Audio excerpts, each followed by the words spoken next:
I said ice cold. Do better next time. Welcome to Decoding TV's coverage of Pluribus Season 1, Episode 7, entitled The Gap. I'm David Chen here with Patrick Klepek. Thank you for watching or listening to this wherever you're consuming this podcast. Patrick, let's start, as we always do, sharing our overall thoughts on the episode. What do you think of The Gap? I think this episode in particular, is going to be a real make or break for a lot of people. I think it is a thematic statement about what this show wants to be, its shape, its form, its pacing, its characters. And I think we'll see what happens in the episodes to remain. But I think if you like this episode, if you're like me, you loved this episode, I think I'm very excited about where the show is going, because it feels like a marking of its territory of like what it is, what it wants to be, and it's been long enough to find that shape. I can also imagine this episode really, really trying the patience of a lot of people, and I am deeply curious to find out if David Chen is one of those people. But I am on the side of so many little bits of this episode and what it was trying to accomplish are the things I love about Vince Gilligan as a creator. And I know people are going to say, like, you keep giving him a long leash and invoking his name. Yes, because like this episode in particular is so many of his favorite ways of doing something. I know it was written by someone else, wasn't directed by him, but like it is so emblematic of the things I like about Gilligan. And this feels like Gilligan taking, as a creator, it's the blank check show and making something like, I think, deeply reflective of like his style of storytelling taken to an nth degree. And that is going to rub a lot of people, I think, the wrong way. And I'm hoping the show can bring them around later, because some of the early reports on the finale are positive, but who knows? But I know that I am more on board with this show than I ever was, and adored this episode, while acknowledging I feel like I might be in an increasingly smaller corner. David, what say you? I thought this was great. All right, let's go. As an episode, we got him in. and here's why. Something happened. And what I mean by that is there was some Carol character development, right? And I think something changed in Carol. Like, Carol has largely been a static person through most of the show, and something has changed, and that is awesome. And obviously what accompanies that is an amazing performance by Ray Seahorn. So love that as well. But yes, so you obviously had Carol's storyline, and that was really great. And then of course you have Manusa's storyline, which is not very interesting from a plot perspective, in my opinion, but highly interesting in terms of a filmmaking perspective, right? Like, just beautifully done filmmaking, and luxuriates in the very slow pacing of the show. And if you like the kind of methodical stuff that Vince Gilligan does, I think you'll like what happens with his plotline this episode. I think there's a little more going on with the character than you give it credit for, but I understand where you're coming from. We can get into that as we talk about what happens. Those are overall thoughts. I thought it was a very good episode, and again, just relieved that something happened, and that was great. Okay, but I do want to mention a couple of big follow-ups from last week's episode of the podcast and of the show. And so what we're going to do is we're going to do some follow-ups from last week, and then I'll talk about what happens in this episode, and then we'll do some listener feedback and emails and such. Okay? So first of all, we record this podcast and we try to notice things and talk about things that are interesting, and sometimes we fail to do that. And there was one thing that happened last week that I really wish I had brought up, which was Kumba Diabate's reaction to Carol and the whole breakfast situation in Las Vegas. There was this idea that he's kind of trying to mix things up a little bit and eat in the same manner in which Carol eats, which he would never typically do. And I think there's some recognition there that, hey, I have been living in my own fantasy palace where every one of my needs is accommodated to my exact whim for the preceding, couple weeks or what have you. And there are limits to that. Like, you don't get any new ideas from that. You don't experience the serendipity of a different person and their ideas and their their way of doing things, because everything is just some reflection of you. Again, the AI parallels are astonishing because there's this fear that like eventually what's going to be on the internet will be more AI written than human written, and like at some point that will create problems with the models. And so it's like, what's the dead internet theory? Yeah, which the dead is internet, that at a certain point everything is just recursive, built upon itself, and it's nothing new, and it's bots talking to bots and AI created material talking to AI created material. Yeah, I think there was also this concept called the great inversion as well, which is like when there's more. I'm not sure if this is exactly right, but like when there's more stuff on the internet that's like machine created than human created, like it will create like problems we can't anticipate. But the idea of like living in a world where everything is just your own desire reflected back at you, you can imagine that getting old or you wanting new things. And I think we saw that in that breakfast scene last week's episode, very much about loneliness. Matt Goldberg did a wonderful job recapping and reviewing it over at decodingtv.com. I'd recommend you subscribe to the newsletter for free, and you'll get his reviews and recaps. But he did a great job kind of like nailing the themes in a way that I wish we had done more of on the podcast. But I just wanted to mention that as an idea that I wish I had delved more into last week. So, which is Kumba's reaction to Carol's breakfast. Last week on the podcast, I discussed the idea of fruitarianism from the hit Hugh Grant rom-com Notting Hill. Aditya from New Jersey wrote into decodingtv at gmail.com and explained to me that actually there is a very real religious tradition that is similar to this, Jainism. Aditya from New Jersey writes, and Jainism has a long history of ahimsa, which is a rigorous commitment to nonviolence. While most lay Jains don't follow the most extreme interpretations, Jain monks do practice it quite literally. They avoid harming even the smallest organisms, sweep the ground as they walk, strain water before drinking it, and in some traditions will only eat food that has naturally fallen rather than anything that must be plucked to avoid causing harm to plants. I thought this context might be interesting to you as you continue to explore themes of nonviolence and moral philosophy in storytelling, end quote. So thank you for that email, Aditya. And I thought that was kind of an interesting concept. There is one big theory that is now emerging, Patrick. Like we've gotten several emails about this, and I wanted to run it by you. Several people have said that basically that what the hive mind virus is doing is it's prepping a species for takeover, or it's prepping a planet for takeover from an alien species. And Diego, as an example, we got multiple emails about this, but Diego wrote in from Central South America. Is the hive mind a weapon designed to peacefully kill all the inhabitants of a planet so that it can be mined for resources? At the start of the series, I thought that the ones who sent the hive mind building manual might have been the hive mind itself trying to expand to another planet.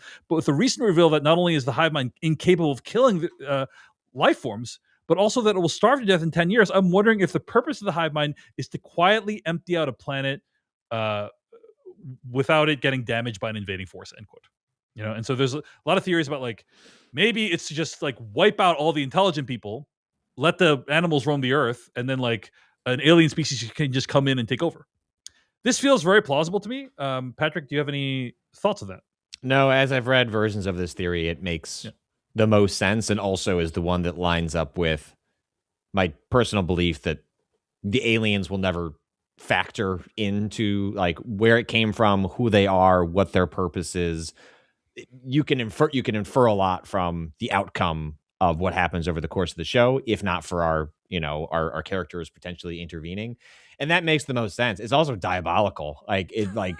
All our alien invasion concepts always involve big ships, destruction of the planet, blue beam in sky, like laser beam, just killing everyone. And that stuff is sick. Like, I love it. Like, give me, War of the Worlds, like one of Spielberg's best, well, at least until the last 30 minutes. And I love alien invasion stories that are very sort of fiery and explosive. But this strikes me as extremely plausible, I think, given, Gilligan's own history with genre, which is like, well, would like a hyper intelligent alien species really just like show up and wreck shop, or would they find a much more insidious way of prepping a populace for resource extraction? And you can just we can just beam this out And if you're smart enough to kill yourself, like, well, thank God. Like, that makes our jobs easier. Right. Yeah. So you find it very plausible, right? I find it very like, not only plausible that somehow they will find evidence of something like this, that like how something like this, that like, I don't expect alien ships to ever show up in this show. It just doesn't feel like this is going to turn into like an alien resistance, like guerrilla warfare show. Like, it's just not that kind of thing. But it would make sense to me that if you could reveal the motivations of the hive, which is to slowly drive humanity extinct, wouldn't that introduce some new wrinkles for the folks left behind and their motivations for trying to help the hive, trying to solve the problem? You can imagine an end game that doesn't involve, big UFOs showing up at some point. So I find this plausible enough to worry that it's true. I like the idea a lot. One of the things that I also wish we had commented on a little more last week was the presence of John Cena in the episode. Someone John Cena's size needs 8 of these every 24 hours. Like, we had just finished watching John Cena in Peacemaker season 2, a show that he is the lead of this whole ass show. And then he comes in to do like a bit part. Vince Gilligan did comment on this to Deadline.com. He said, "Who better than John Cena to make palatable the idea of eating human flesh?" And apparently, the segment came about during a whirlwind 24 hours in Tampa, Florida on a Saturday to accommodate John Cena's stacked timetable.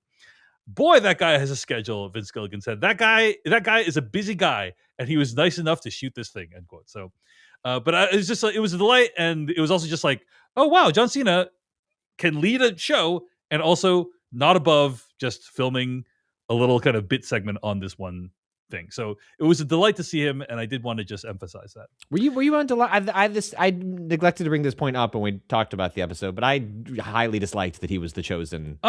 Person. Explain this. I think he's just sort of overexposed around too much and did not line up as what the hive mind would pick as a vessel for Carol to hear this theory. Really. Yeah, it didn't work for me at all. I think he is broadly likable, though, Patrick. Maybe he's I'm been not disputing that. He's too overexposed to you, but I think most people would be delighted by. Most of the normies would be delighted by a John Cena. I understand how we got there, but as someone that keeps up with culture and likes John Cena, it was not. Ooh, John Cena's in this show. It was, John Cena's in this show, and I think it was going for the former. It hit me as the latter. Okay, well, I had the complete opposite reaction, but I will say one thing that several people have brought to my attention is they said John Cena needs, I think, like 8 of those HDP containers to survive a day. Why would there's an open question, which I don't know how the show's going to address, or maybe it hasn't even thought it through. Like, why would John Cena need to continue maintaining his body at that weight and size and shape? You know what I mean? Like, theoretically, John Cena should let his muscles atrophy and everyone should get like the same amount of food, or like a proper amount of food for their size. Maybe the show has already factored that in, but essentially in this new world, there's no reason John Cena needs to look like John Cena. You know what I'm saying? So something to consider. Final point.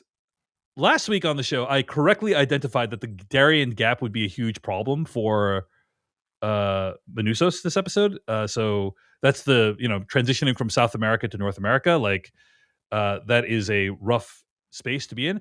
And I kind of took a shot in the dark that a drive would take around 48 hours. Now, what I was referring to is the drive. Like if you drove continuously with no sleeping or rest, that journey would obviously take weeks.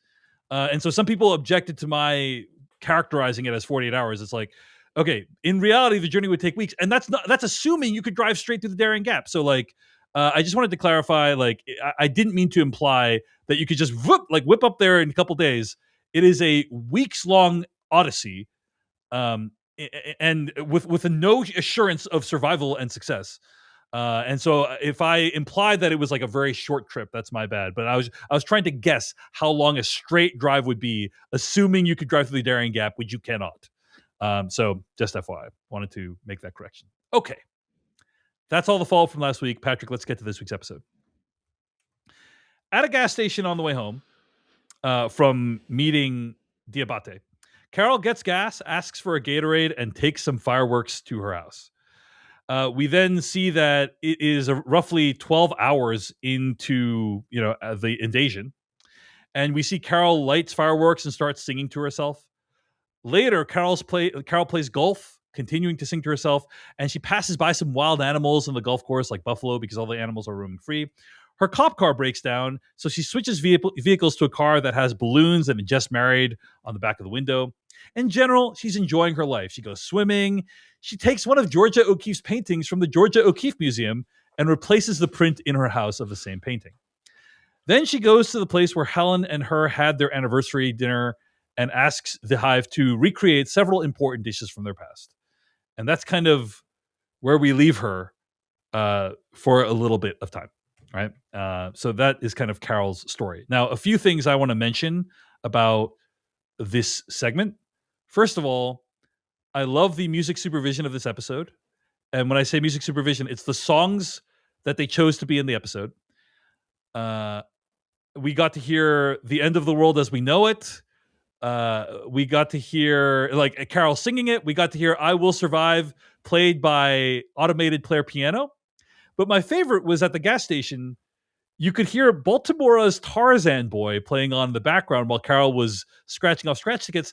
For those who don't know, that is a song that played very much in the 80s and 90s during Listerine commercials. And it's super catchy.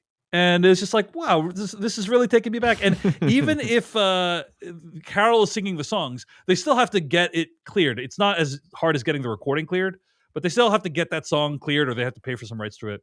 So I was like, wow, they really went ham on this episode with the music supervision, I felt. Anyway, loved all that stuff. Patrick Klepek, any reaction to the opening part of this episode? I thought all this just like profoundly sad.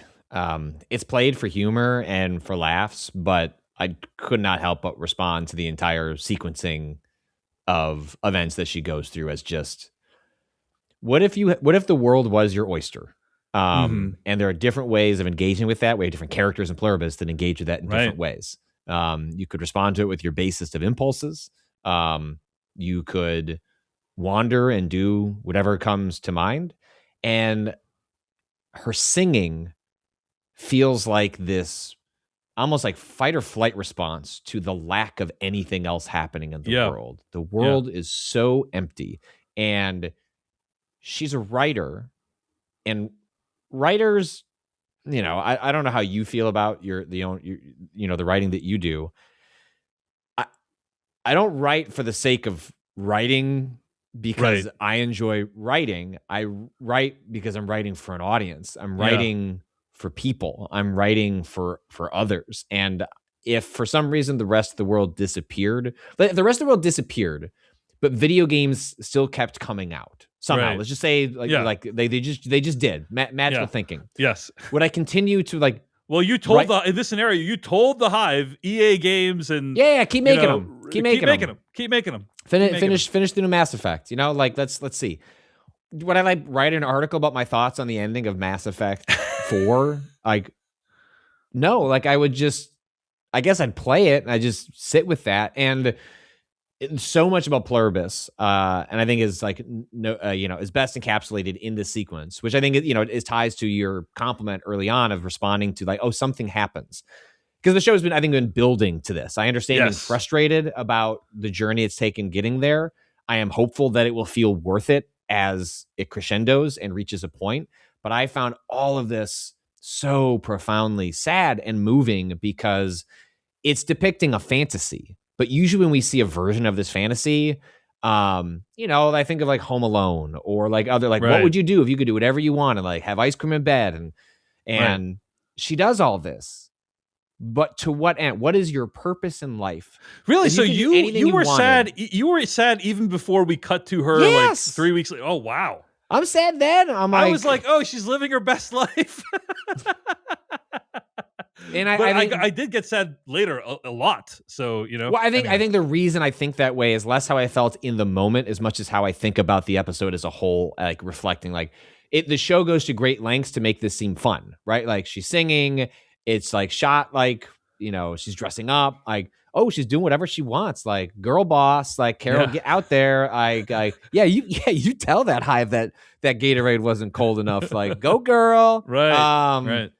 But I think you given where waste massive quantities of electricity and make a massive carbon footprint so you can have dinner by yourself, Yeah, sounds cool though. Sounds good. That food look good. So I just found all that profoundly sad, and I appreciated I think it was one of the moments where the show's pacing like pays off, right? Like in which it luxuriating in Carol's existential despair over what one does when she has kind of accepted her circumstances. Like, I guess there's no fixing this. I guess this is what it is. Now what do I do? So interesting because she's, in my opinion, she reads as having a good time in these early scenes. But I understand you can view that as sad. I will say I think it's very significant that when we revisit her at day 48 into the invasion, she is no longer singing. She is playing the CDs, and I think that's like a sign of like. I think she's masking. If you were to stop for a moment and think about what was going on, that's right. You would then end up as she is drinking tall boys of Modelo on a street while fireworks fired off around you, which sounds sick. That ideal Patrick 4th of July weekend, drinking tall boys of Modelo while very dangerous fireworks that could burn a house down go off around me. Like, Carol, give me another seat. I want to sit next to you, and I want to experience this with you. And the reason she sings is to mask the void of emptiness, because if she was to stop doing something for one moment and think about what's happening, well, you'd end up in the spot that she ends up in by the end of the episode. Right.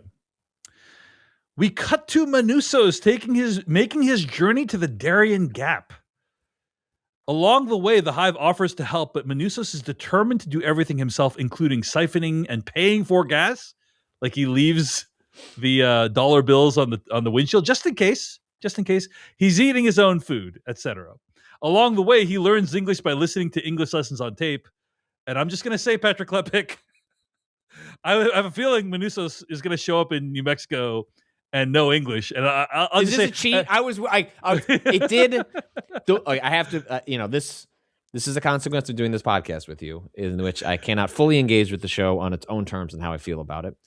Because the moment my man starts putting those tapes in, I'm like, oh man, if he shows up speaking like semi-perfect English, David is going to be so fucking mad. Like, that feels like such a cheat. I know, like, is the whole reason Vince Gilligan has spent $10 million shooting a long journey through South America is so that this guy could speak decent English by the end of it? Right. David's going to hate that. David's going to hate that. No, I'm not going to hate it. I mean, I think that if it was like a week, if he was driving for like a week, I'd be like, okay, that's not enough time. But by the time we get to the end of the episode, and I assume, by the way, that like roughly the end of Manussos' timeline is like roughly about the same as what we see of Carol's timeline in this episode. You know, like that it has been several weeks of time. That's my assumption. Yeah. And I assume he's going to be airlifted to Albuquerque Hospital, and that's how everything's going to sync up.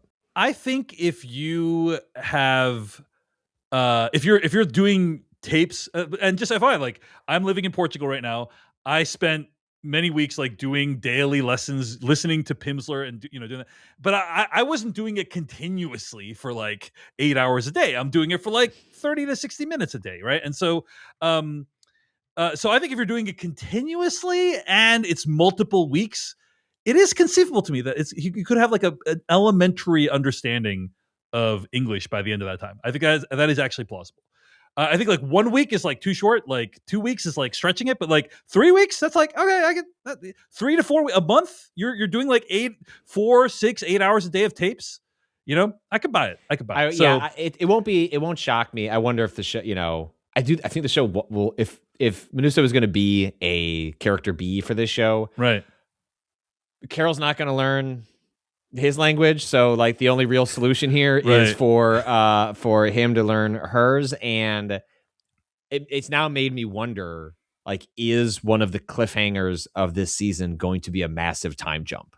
Because it would allow the show to catch the character up on English, and would also be sort of shocking if, like, why does the reason this clock exists because dude, this dawned upon me as he's reading these tapes. I'm like, what if like one of the closing shots of the first season is like we have month day, like we like this it was month day hours is how it's segmented.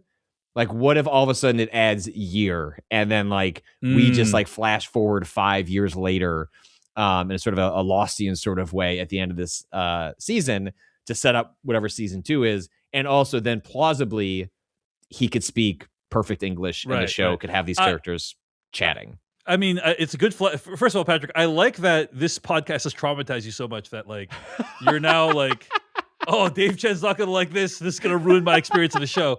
That's wonderful. I love that. But also, I'm just gonna say, like, you know, I have probably taken less time doing lessons than Manusos in the show, and like sometimes I walk into a store, like a grocery store, and like I can convince people that I am fluent in Portuguese. You know, like. So I think it's actually very possible by this moment in the show that Manusos's English sort of competence is already moderate. Like that is not wildly implausible to me. So, and maybe he's really good at learning languages too. We don't know. Anyway, he obviously has a lot of foresight to bring along a whole tape set. I am not one of them. I want to save the world. My man gets it. yeah. I love the things he's like repeating to himself as well. So very good. When Manusos reaches the Darien Gap, the Hive really shows up in force to prevent him from trying to traverse it. Manusos burns his car and presses on anyway. Very badass. Despite his intense fortitude, the gap proves too intense for him to traverse. The Hive shows up to save his life. And then we see this helicopter shot that's like, this is an iconic shot that's been used in many movies where it's like the person's on the ground, they turn up, there's like fluttering of the sky helicopter. It's done very well. I think overall this is a beautiful episode. Like all the stuff, all the filmmaking, the waterfalls. It feels like I don't know that they actually went to the Darien Gap, but they went to like out into the world. They didn't shoot this on the volume. It doesn't look like. I will also say there's a beautiful music track that plays while Manusos is driving. I thought it was like written for the show, but it's actually a previously existing song called Esperanza by Hermanos Gutierrez.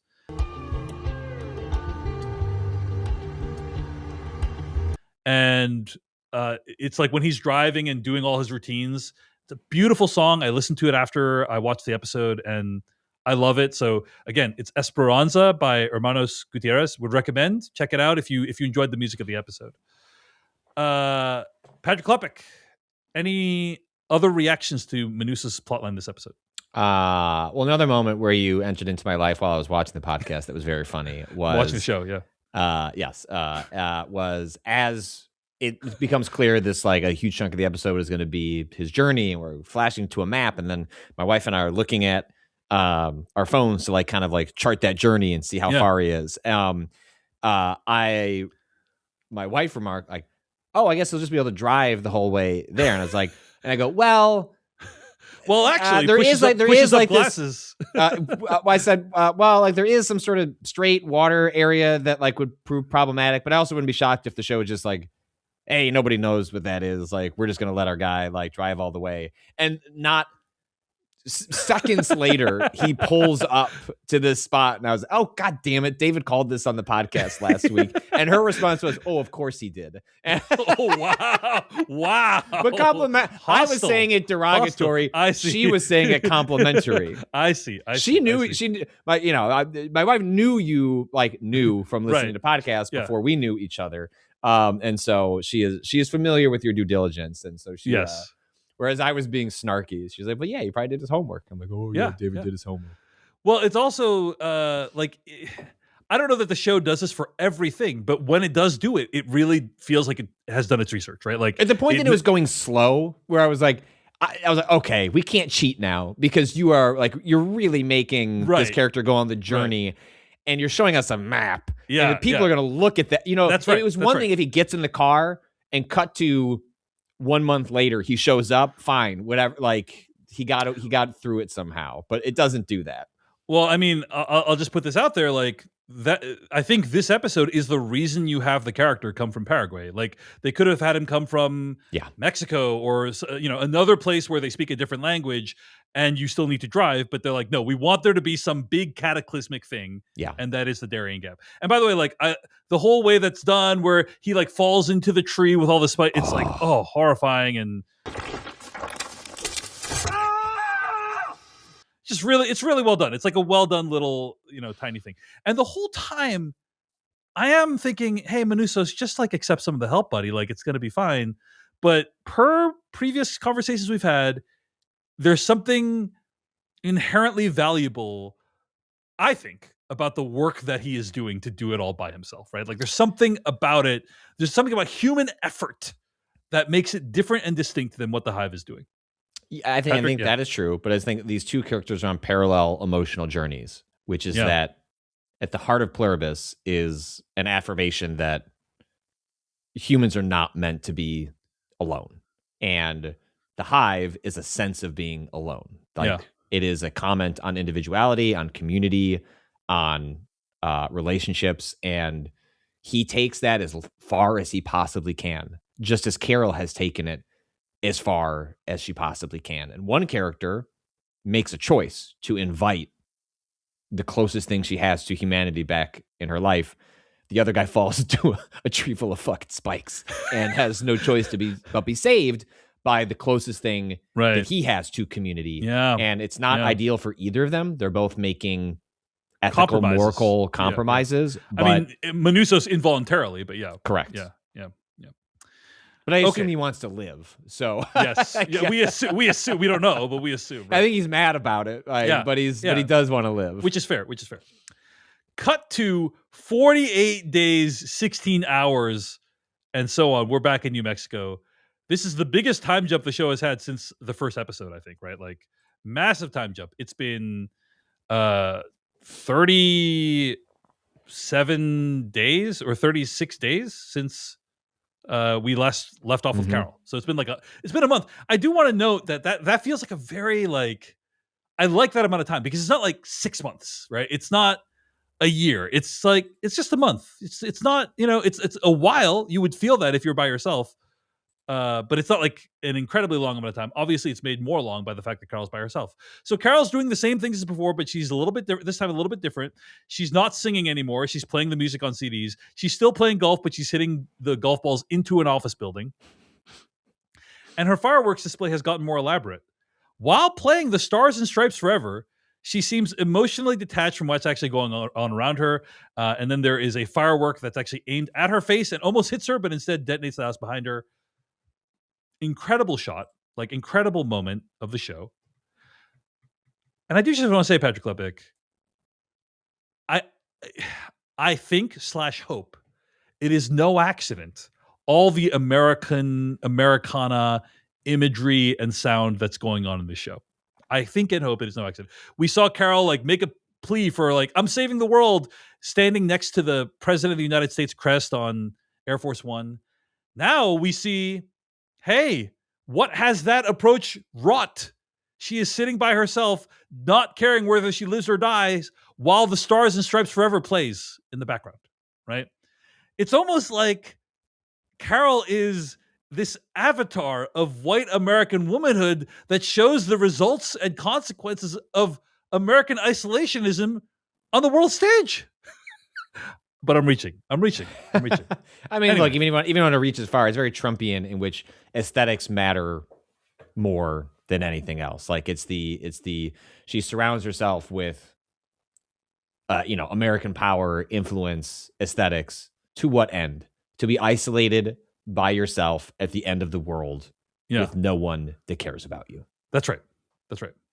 Anyway, the next day, Carol goes to the hardware store and paints the words "Come back" on her driveway. And shortly after Zosha shows up, Carol seems relieved as we cut to black.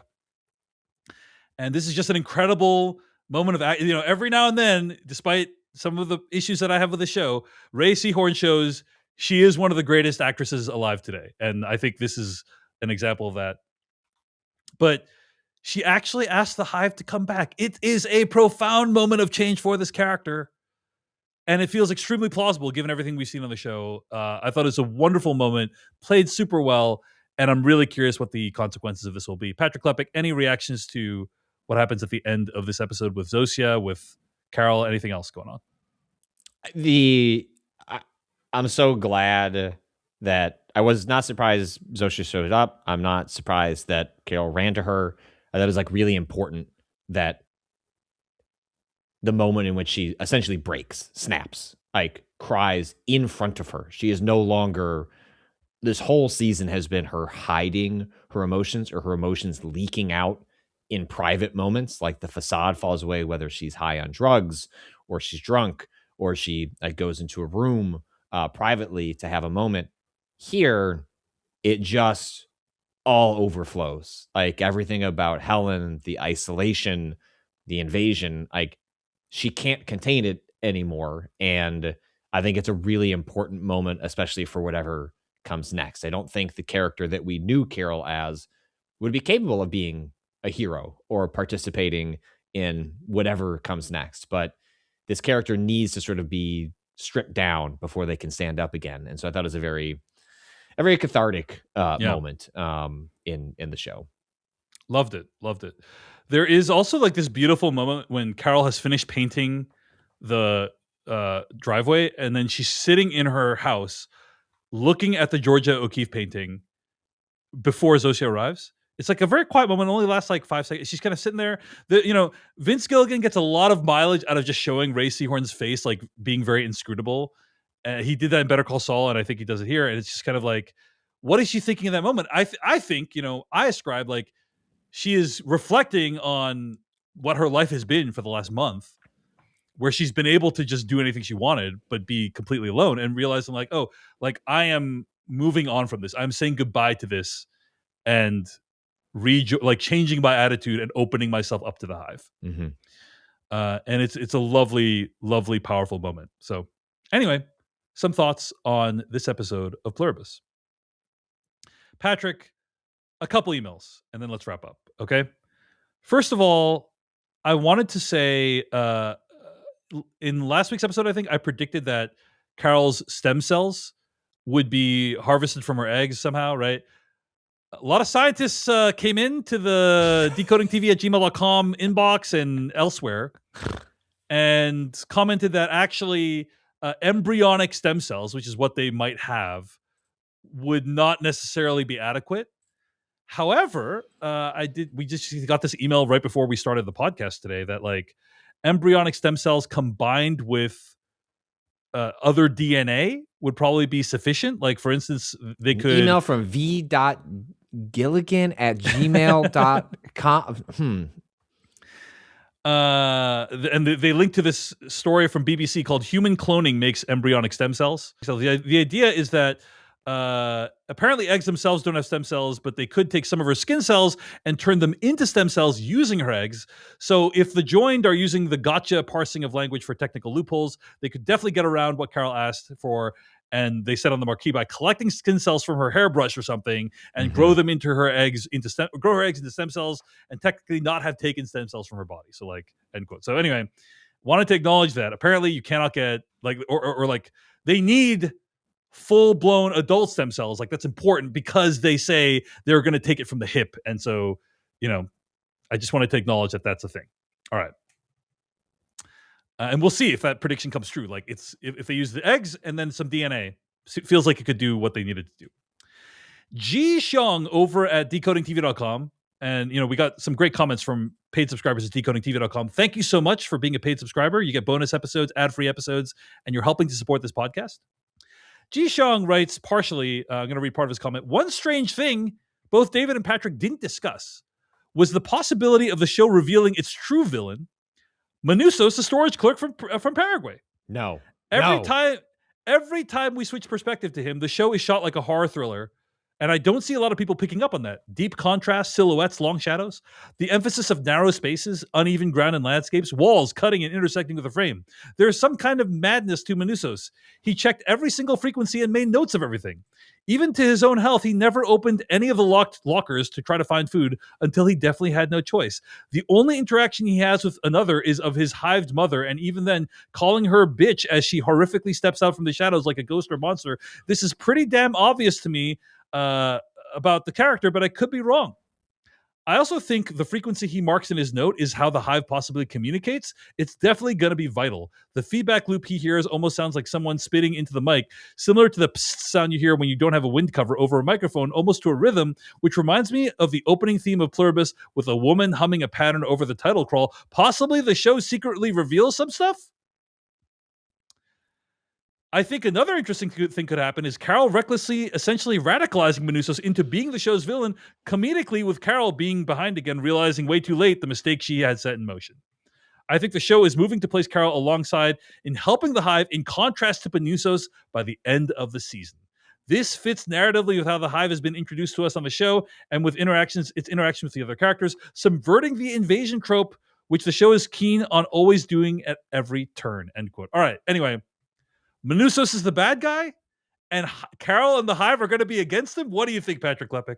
Some version of that seems like the most likely outcome, honestly, is that not that Carol is sympathetic to the Hive, not that Carol thinks all of this was a good idea, but she is at emotionally one of the lowest moments of her life, and you'll grasp onto anything to fill that void. And this woman, Zosha, who, if you just don't think about it too hard, can just be a person, can just be a companion. And you can, that companion will say whatever you want them to say. And that could be shallow, but fulfilling. And you can tell yourself a story. And I can imagine that being a deep source of tension between the two of them, in which Manousos thinks he's coming to find an ally. And now it's a reluctant ally. Right.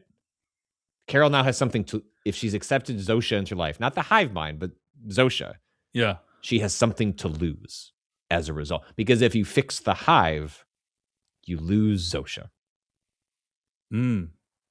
Perhaps. So I think something along the lines of the two of them are not perfectly aligned because of Carol's desperation makes sense to me. But I'm not sure I'd go as far as to classify him as a villain, as much as I don't think it's necessarily going to be he shows up and it's a buddy comedy to save the world from the hive. I think it'll be a little more complicated than that. And, it'll be an opportunity to finally learn something. This character is very shrouded in mystery. I'm not sure how much we're going to learn about Manousos this season. I can imagine a lot of that happening next season, whenever that arrives, but I expect tension for sure. We got this email from Ted from Boca Raton, Florida, writing into decodingtv@gmail.com. I haven't heard anyone really dig into the fact that Carol is essentially an alcoholic, or at least someone with a serious drinking problem. We saw the ignition interlock device in her car, the built-in breathalyzer that prevents the car from starting unless the driver passes, and we see her drinking constantly throughout the show. The hard stuff, too. I bring this up not only because it may explain some of her behavior, including the things viewers find frustrating or objectionable, but also because it's unusual for a show to depict a character drinking this much while actually exploring the fallout. In most shows and movies, alcohol is just shorthand. The villain swirls a scotch, the wine mom pounds Chardonnay, but we rarely see any mental or physical effects, whether that's being wasted, depressed, or hungover. I'm not arguing that this justifies Carol being behind everyone else, and I don't have personal experience with alcoholism, so I can't go too deep into what the show might be saying about it. I just thought it was worth raising because it doesn't come up often when people talk about her. Do you and Patrick view her behavior through this lens while watching the show, end quote? Patrick, any thoughts on Carol's raging alcoholism? I mean, we don't know why the breathalyzer is in the car. We can speculate that it's because of her, but we don't know that for sure. I think it's heavily implied it's because of her, right? Yeah. So whether she's an alcoholic or she abuses alcohol, which are different things, I think it is clear that she uses it as a crutch, emotionally, which is pretty common when you're going through something devastating to look for outlets, and those can be useful in tapping into feelings and relaxing oneself, and then can slide into abuse. Given what she's been through, I'm not beating her up too bad about what's happened. I gotta be honest. Drinking a little too much vodka and having a hangover the next day when the world has ended. Yeah, I'm right there. I'm with you, Carol. Pretty sure I'm with you. So, I don't know that the show, I think the most illustrative of that was the sequence she had with Helen early in the show in the pilot, more than the behavior she has it hasn't stopped her from doing things. Yeah. I mean, I don't know. Am I going to say I would say it's a mildly interesting part of her character. Am I going to say, oh, well, this explains it. This explains why everyone hates her because she's a mean drunk. That feels like uninteresting to me overall. I do think it's notable that I believe she was drinking when she almost killed herself with the fireworks this week, right? Like, you'd have to drink a lot of Modelo's to. I'm not saying it didn't help, but I think she was in a bleak place. She was already in that place already. The Modelo right? Tall Boys came into play. Yeah, but that's that one's relationship with a substance like alcohol, it can grease the wheels. And that is definitely something I think she's doing. I do think when she drinks, we see a more exaggerated version of herself, and that does come into play. Again, it's not. I think it is a little bit interesting. I don't think it's like, oh, wow. I think it's a part of her character, but not a defining characteristic. That's I don't think we're going to look back and be like, top 5 traits of Carol. She drank too much, but it will be top 15. Like I could see it being in the 5 slot. We'll see. So, all right, final email. Justin M. Actually, this is a comment at decodingtv.com. And again, if you're a paid subscriber, you get ad-free episodes as well as bonus episodes, including the one we recorded this week about The Chair Company Season 1. Justin writes in, I'm very mixed on this show. The technical chops of the crew are excellent. There's no doubt in my mind about that. You can tell they put a lot of care into the way the post-apocalyptic world is depicted. The problem I have is with Carol, not Ray as a performer, who is doing her best here. Like Dave said, she's constantly behind the audience or other characters because of her refusal to work with the hive mind. That's fine that she refuses, but she's been stuck in that mode since episode 1. I find Manousis to be the more compelling character. He's not only more committed to the human cause than Carol, for instance, refusing to eat any hive mind food, as an example. But in all his scenes, he has a mission. He's focused on methodically listening to radio frequencies, breaking into old storage units for food, or adventuring out into the city to begin his journey to find Carol. I don't know what Carol's focus is, and everything she does, she's one-upped by either the hive mind or the unjoined. She's excited to find other remaining humans, but makes a terrible argument for her anti-hive mind platform. She discovers they're eating people, but the others already know that, have reckoned with that reality, and are working towards a solution that benefits everyone.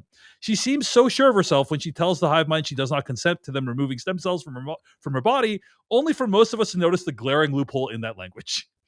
I hope this show isn't going to make it like some big reveal that the hive mind will still use her stem cells from her frozen eggs. I want to like her, but she's not giving me much to work with here, end quote.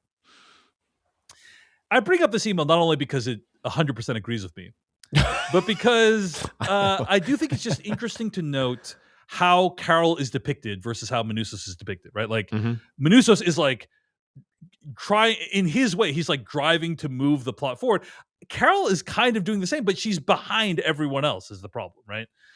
And I guess in his way, Manousis is also behind because Carol figures out like what the hive will do for her and not before Manousis does, and Manousis seems really unwilling to accept their help. Anyway, do you think this is a contrast between the two of them? Is this a fair contrast to draw between the two of them? Yeah, I think so. But I guess at this point, we know so little about Manousis that I'm sort of waiting for the show to fill in some of the blanks before drawing too many conclusions. Sure, but just how he's depicted on screen, like I think that is a fair point. Yeah. But we'll see. I think that is about to change. That is my guess. Yeah, that is my guess. Hey everyone, David Chen here. Thank you so much for watching that video from Decoding TV. If you want to get an audio version of the show, all you got to do is go to podcast.decodingtv.com. And if you want to support what we do, get ad-free episodes of the podcast and also bonus episodes of the podcast, go to decodingtv.com and become a paid member. Of course, you can also like and subscribe for more. We appreciate it. Thanks. See you later.